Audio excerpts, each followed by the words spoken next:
Hello friends, welcome to iExamBee। मैं हूं Arunima, ex manager सिद्धि। और आज इस वीडियो में हम चर्चा करेंगे descriptive English IFSCA grade A के एग्जाम के बारे में, जिसमें कि चूंकि 13 मई को ही एग्जाम होने वाला है, वो सारी बातें जो आप एग्जाम लिखने के पहले आपको मालूम होना चाहिए। कई बार ऐसा होता है कि आप स्टूडेंट्स एग्जाम लिख के आते हो, उसके बाद ये सवाल पूछते हो कि अच्छा, प्रेसी में टाइटल लिखना था क्या, प्रेसी को कितने वर्ड्स में करना था, वहां पे तो कोई वर्ड लिमिट नहीं दिया गया था। आरसी में हमें कितने वर्ड्स में आंसर करना था, प्रेसी में हमें अपना ओपिनियन देना था या नहीं देना था। तो ये सारी चीजें जो आपको एग्जामिनेशन के पहले पता होनी चाहिए, ना कि एग्जामिनेशन के बाद, क्योंकि फिर तो फायदा नहीं है, फिर तो अब नेक्स्ट एग्जाम का वेट करना पड़ेगा। तो इस तरह के जितनी भी क्वेरीज हमें स्टूडेंट्स के तरफ से आती है और हमें लगता है कि आपको एग्जामिनेशन के पहले पता होना चाहिए, उन सबको हम आज इस वीडियो में एड्रेस करेंगे। ठीक है, let us quickly see what are going to be your take Awez.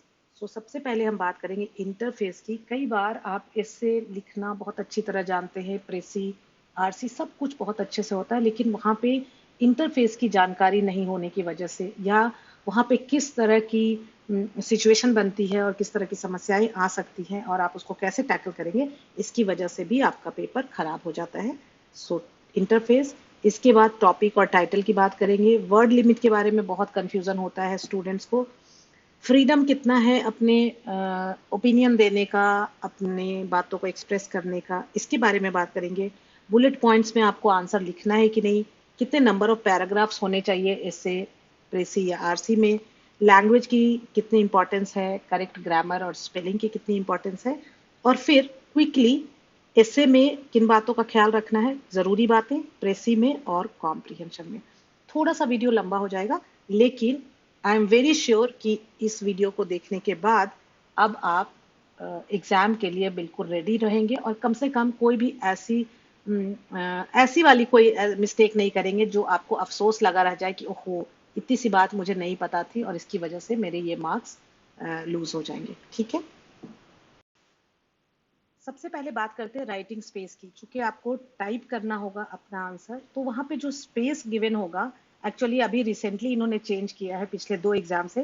पहले क्या होता था कि जो बॉक्स होता था जिसमें आप अपना आंसर टाइप करते थे, उसमें आपको अपना पूरा आंसर नहीं दिखता था, है ना। एक साथ मान लो आपने इससे लिखा तो पूरा इससे एक साथ नहीं दिखता था, जिससे कि रिवीजन में बड़ी दिक्कत होती थी। लेकिन अभी आप देख सकते हो, अभी 10% स्पेस लेता है क्वेश्चन और बाकी जो 90% स्पेस होता है, तो this is positive, actually this is good for you.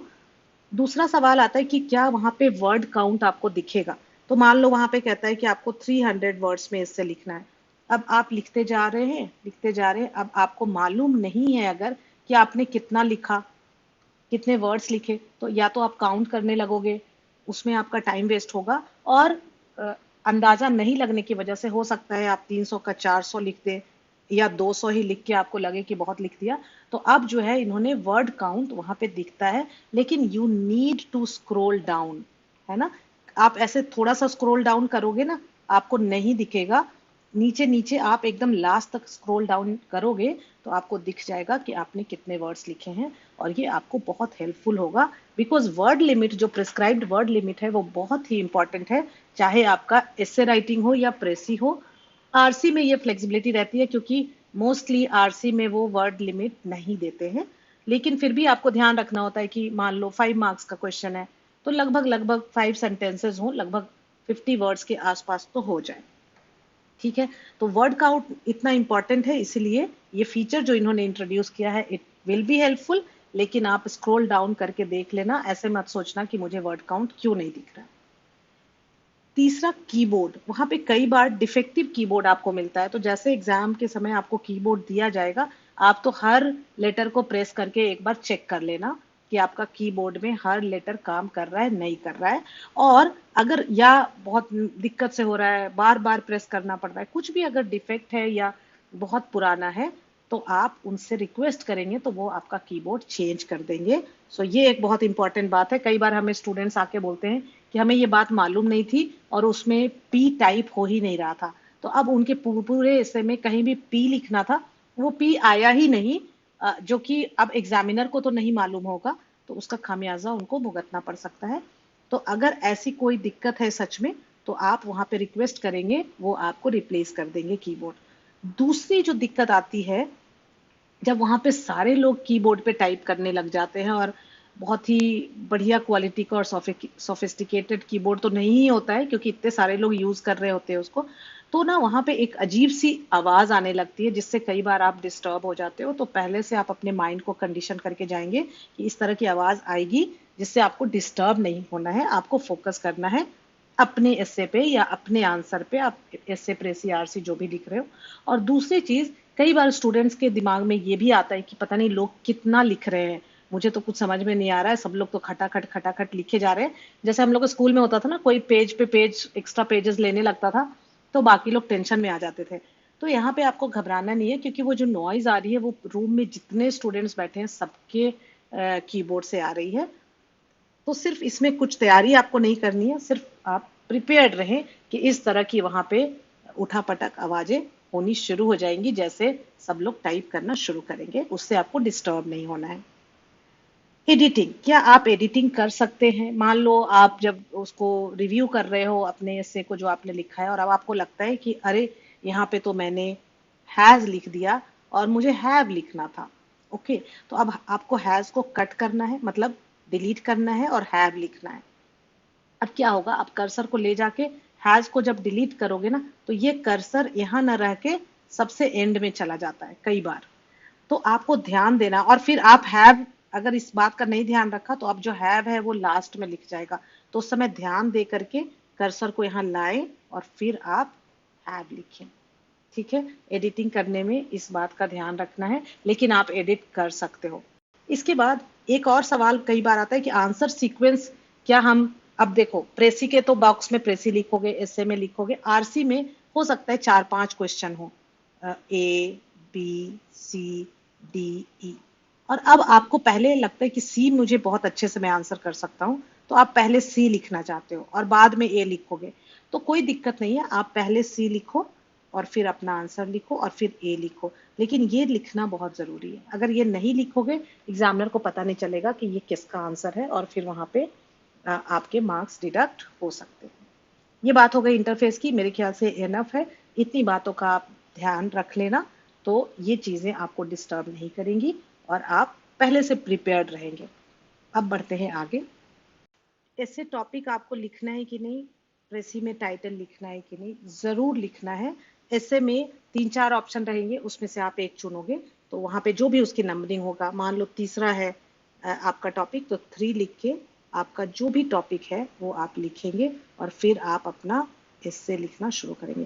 प्रेसी में टाइटल मस्ट है, टाइटल के लिए भी आपका कुछ मार्क्स एलोकेटेड है। तो अगर इंस्ट्रक्शन में लिखा है चाहे नहीं लिखा है, आप पहले प्रेसी का टाइटल लिखेंगे। टाइटल ऐसे टाइटल नहीं लिखेंगे, ये भी बच्चे कई बार गलती करते हैं। आपके हिसाब से वो जो पैराग्राफ दिया हुआ है उसका क्या टाइटल होना चाहिए, वो टाइटल आप लिखेंगे, है ना। मान लो विमेन एम्पावरमेंट पे है, तो आप लिख सकते हो विमेन एम्पावरमेंट या व्हाट एवर इट इज, जो भी है, और उसके बाद आप अपना प्रेसी लिखेंगे। दो बातें हैं, टाइटल के बारे में इंस्ट्रक्शन में हो नहीं हो आपको लिखना है, और अगर वर्ड लिमिट दिया हुआ है तो ठीक है, नहीं है तो 1/3 जो टोटल पैसेज का वर्ड काउंट है, मान लो 600 है, तो आपको 200 वर्ड्स में आपको अपना प्रेसी लिखना है। वहां पे मोस्टली जो पैसेज दिया होता है उसके नीचे वर्ड काउंट लिखा होता है। ठीक है, नेक्स्ट। वर्ड लिमिट के बारे में हम बात कर चुके हैं, इट इज वेरी इंपॉर्टेंट। जो भी प्रेस्क्राइब्ड वर्ड लिमिट है उसको आपको रेस्पेक्ट करना है। एसए में और प्रेसी में हम बात कर चुके हैं। एसी में, आरसी में थोड़ी सी रीडिंग कॉम्प्रिहेंशन में थोड़ी सी फ्लेक्सिबिलिटी होती है कि वहां पे प्रेस्क्राइब नहीं होता है, तो आप अपने हिसाब से उसको थोड़ा आगे पीछे कर सकते हो। Next, freedom.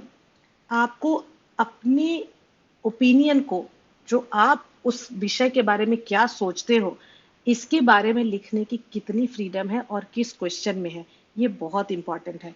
तो यहाँ पे आपको एसे राइटिंग में तो पूरा फ्रीडम है ना। एसे राइटिंग में तो आपको जो भी टॉपिक दिया गया है, क्योंकि वहां पे बस एक टॉपिक है। अब आपको ग्लोबलाइजेशन है, तो अब ग्लोबलाइजेशन के बारे में आप लिखेंगे। मान लो यहाँ पे जेंडर इनइक्वलिटी की बात हो रही है, तो आप जेंडर इनइक्वलिटी क्या है, आप एक इंट्रोडक्शन लिखेंगे, और उसके बाद आपका क्या व्यूज है। या कई बार ओपिनियन बेस्ड टॉपिक भी आ जाता है. So under employment is more dangerous than unemployment. ठीक है, अब आप इसके बारे में क्या सोचते हो, वो और आप जो आपका ओपिनियन है उसको स्ट्रेंथन करने के लिए आपके क्या पॉइंट्स हैं, ये सब पूरा फ्रीडम है आपको एसे राइटिंग में. लेकिन प्रेसी राइटिंग में आप जरा सा भी अपना आप क्या सोचते हो उसको नहीं लिख सकते. You have to strictly stick to the passage. उस पैसेज में जो भी बात लिखी गई है उससे आप थोड़ा सा भी इधर उधर नहीं जा सकते हो. इवन कि आप सीक्वेंस भी नहीं बदल सकते हो. जिस सीक्वेंस में उस पैसेज में बात कही गई है, राइटर ने कही है, उसी सीक्वेंस में आपको लिखना है. बस उसको प्रिसाइज वे में लिखना है. मतलब 1/3. अब 600 वर्ड को 200 वर्ड में लिखना है तो डेफिनेटली अब यहाँ पे ऐसा नहीं है कि कुछ कुछ पोर्शन आपने कट कर दिया बाकी को कट पेस्ट कर दिया. नहीं, इस पूरे डिस्क्रिप्टिव इंग्लिश में you need to write in your own language. आपको अपने शब्दों में लिखना है आपका आंसर. सो प्रेसी में जरूर आपको पढ़ना चाहिए. एक बार, दो बार, तीन बार उसको अच्छी तरह आप समझ लेंगे, तब आप उसका एक टाइटल लिखेंगे और उसके बाद प्रेसी लिखेंगे. ठीक है, यहाँ पे सीक्वेंस और जो कंटेंट है वो आपको वहीं से लेना है. वहां पे आप एक लाइन भी अपना नहीं ऐड कर सकते कि आप उस विषय में क्या सोचते हो. रीडिंग कॉम्प्रिहेंशन में अगेन बहुत ज्यादा फ्रीडम आपको नहीं है.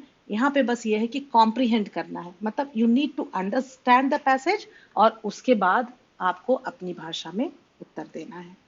बुलेट पॉइंट्स में आपका एसे, प्रेसी या आरसी होना चाहिए कि नहीं? बिल्कुल नहीं होना चाहिए, क्योंकि डिस्क्रिप्टिव इंग्लिश जो आपका पेपर है it is a test of your writing skill. Bullet points में फिर वो राइटिंग स्किल का टेस्ट नहीं हो पाएगा. किस तरह से आप अपने आप को एक्सप्रेस करते हैं, किस तरह से आप सेंटेंस फॉर्म करते हैं, कितना अप्रोप्रिएट शब्दों का आप इस्तेमाल करते हैं, ये सारी चीजें फिर बुलेट पॉइंट्स में नहीं आ पाएगी. तो बुलेट पॉइंट्स आपको यूज नहीं करना है.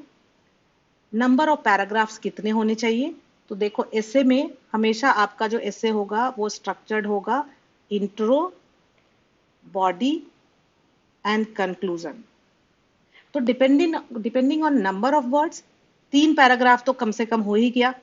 इंट्रो, बॉडी और एक कंक्लूजन. लेकिन अगर ज्यादा वर्ड्स है, मान लो 400 वर्ड है, तो वहां पे आपको स्कोप है कि बॉडी को आप 2 पैराग्राफ या चाहो, अगर बहुत डिमांड है उस तरीके से आप लिख रहे हो उस टॉपिक को, तो मैक्सिमम 3.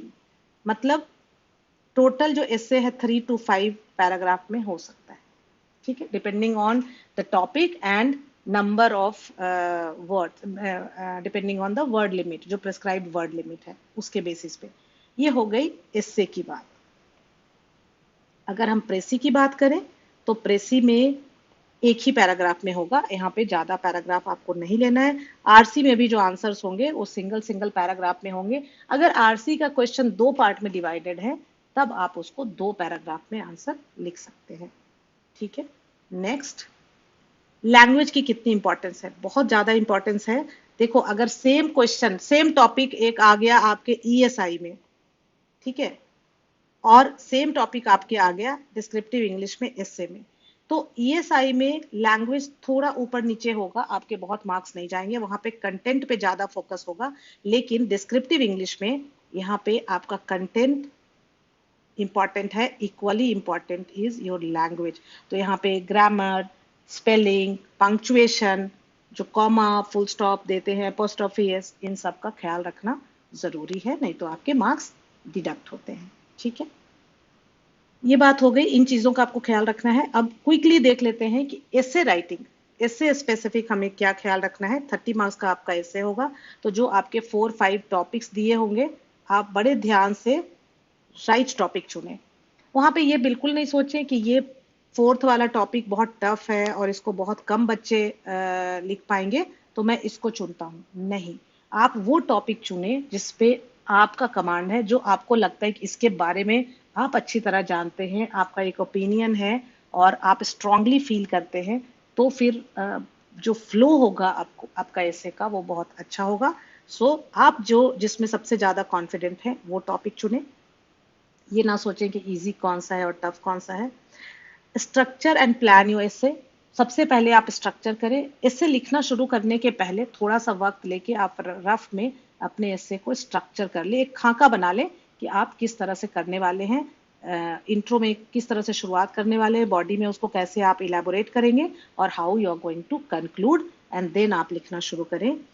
ग्रामर की हम बात कर चुके हैं, correct word usage, appropriate words होने चाहिए। देखो बहुत फ्लावरी लैंग्वेज नहीं यूज करना है, बहुत बड़े बड़े शशि थरूर वाले हमें वर्ड्स नहीं यूज करने हैं, लेकिन अप्रोप्रिएट वर्ड्स होने चाहिए, ठीक है। और वर्ड लिमिट हम देख ही चुके हैं कि इंपॉर्टेंट है। तो इसी 35 मार्क्स का यहाँ पे भी रिकैप हो जाएगा। वर्ड लिमिट अगर प्रेस्क्राइब्ड है तो ठीक है, नहीं है तो 1/3 of original word count. Title हमें जरूर देना है, सीक्वेंस में लिखना है, जिस सीक्वेंस में ओरिजिनल पैसेज है उसी में लिखना है। जो मेन आइडिया है वो जरूर होना चाहिए, मतलब कि वहां पे जो एग्जाम्पल्स दिए हुए हैं या राइटर ने अपने पॉइंट को प्रूव करने के लिए कुछ और एडिशनल पॉइंट्स दिए हैं उनको आप हटाएंगे, जिससे कि जो मेन आइडिया है वो जरूर इंटैक्ट रह जाए। Don't write the examples, examples को आप हटाएंगे क्योंकि भाई आपको 1/3 में करना है। Your opinion should not be there, हम लोगों ने ऑलरेडी डिस्कस किया। Don't copy the text, copy paste नहीं करना है, आपको अपने शब्दों में लिखना है। Don't write in too many paragraphs, so एक पैराग्राफ में ही ज्यादा से ज्यादा, अगर मान लो पैसेज ही ऐसा है 2 पैराग्राफ में तो आप सोच सकते हो। ग्रामर एंड स्पेलिंग का ध्यान रखना है। आते हैं हम आरसी की ओर। आरसी में 35 मार्क्स का आपका आरसी है। आरसी में इस बार हैंड आउट में ऑब्जेक्टिव टाइप ऑफ क्वेश्चन का सैंपल दे दिया है, जिसकी वजह से कंफ्यूजन है। सो ये वीडियो भी आपको एग्जाम भी चैनल पे मिल जाएगा। आईएफएससीए पे डिस्क्रिप्टिव इंग्लिश से रिलेटेड 3 वीडियोस हैं, dos and don'ts. Second is RC questions objective type होंगे कि डिस्क्रिप्टिव, और फिर ये लास्ट मिनट टिप्स। इससे आपको अच्छा खासा आइडिया हो जाएगा और you will be better prepared for this exam.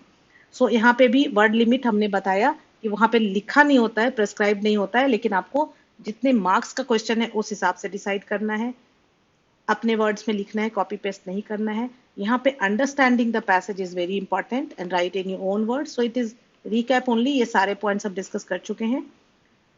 Don't write your own opinion suggestion if not asked explicitly. So ज्यादातर आप क्वेश्चन में भी लिखा होगा कि as per the given passage. सो जो पैसेज में लिखा है उस हिसाब से आपको अपने आंसर लिखने हैं।